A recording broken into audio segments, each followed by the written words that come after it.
My journey to find a caring, connected community has been a bit of a roller coaster ride.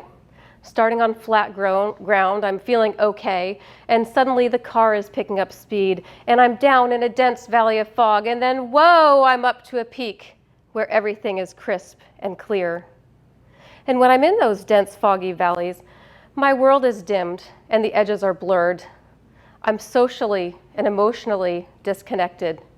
But it's not the kind of thing that you shout from the rooftop, "Hey, all of my good friends and family, I just don't feel connected to you." To those close to me, I now know that you were always there. I just couldn't see it. The first time it happened was when I had my son. It was a hard stop from my previous role in the corporate world. I decided to stay at home full time, and it was a difficult transition. Shortly thereafter, we moved to a new state. And luckily, I was able to find a play group, and our common focus was our children, and we spent a lot of time together. Unfortunately, that ended when the kids started to go to preschool. Shortly thereafter, I suffered during a divisive political season. It was and still is a difficult time for me. I felt like an outsider. And the third time in less than 10 years, I felt disconnected from my community. So how did I get off that roller coaster? I decided to focus on something new. I focused on connecting to myself. And it led to a reawakening of my creative side. I started painting, and I was able to get exhibits and sell my pieces. But I wanted to contribute something positive to my community as well. So I started a nonprofit initiative that's goal is to help people care more. Cultivate Caring was born, and it connects me to something positive, something that's good.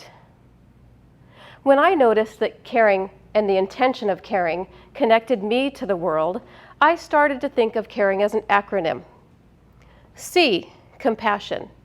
A, awareness. R, respect. I, integrity. N, nurturing. And G, giving. Compassion has power. And I know this because of my husband. When he saw me struggling as a new mom, he jumped right in, and I am grateful. He didn't just stand around. True compassion told him he had to do something, not just observe, empathize, and move on. Compassion is the best of us and protects our humanity. After I had my son, I'd lost my sense of awareness, the A in caring. I didn't know what was going on with me, let alone my family and friends. It took a phone call from a family member saying I wasn't being myself, and then suddenly, boom, I was aware of how my actions were affecting others.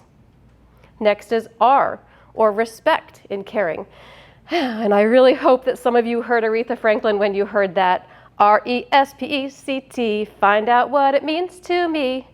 For me, when I respect somebody, I admire them, and I treat them politely. And I'm seeing a lot of disrespect right now, especially on social media. And it has me this close to hitting that disconnect button again. But I won't let it win. I do two things. One, I've decided I won't contribute to it. And two, I've unsubscribed from all of those sites that had me getting negative information all day. When I'm respectful, I have integrity, the I in caring. And integrity says I will keep my promises and be honest. When you show integrity, you are saying you care. If I lack integrity, if I don't show integrity, then I'm saying I might lose those connections that I have. And I worked hard for those, and that's too high of a price to pay. And then we have nurturing. Nurturing is a vital piece of connection. Nurturing's the N in caring. When I'm nurturing, I'm taking care of myself and others. And when my family saw me struggling, they nurtured me back to my true self. When I'm nurturing, I'm also giving, the G in caring. And giving doesn't have to cost anything.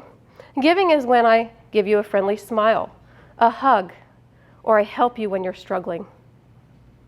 My intentional focus on all of these aspects of caring, compassion, awareness, respect, integrity, nurturing, giving, has connected me back to myself and others.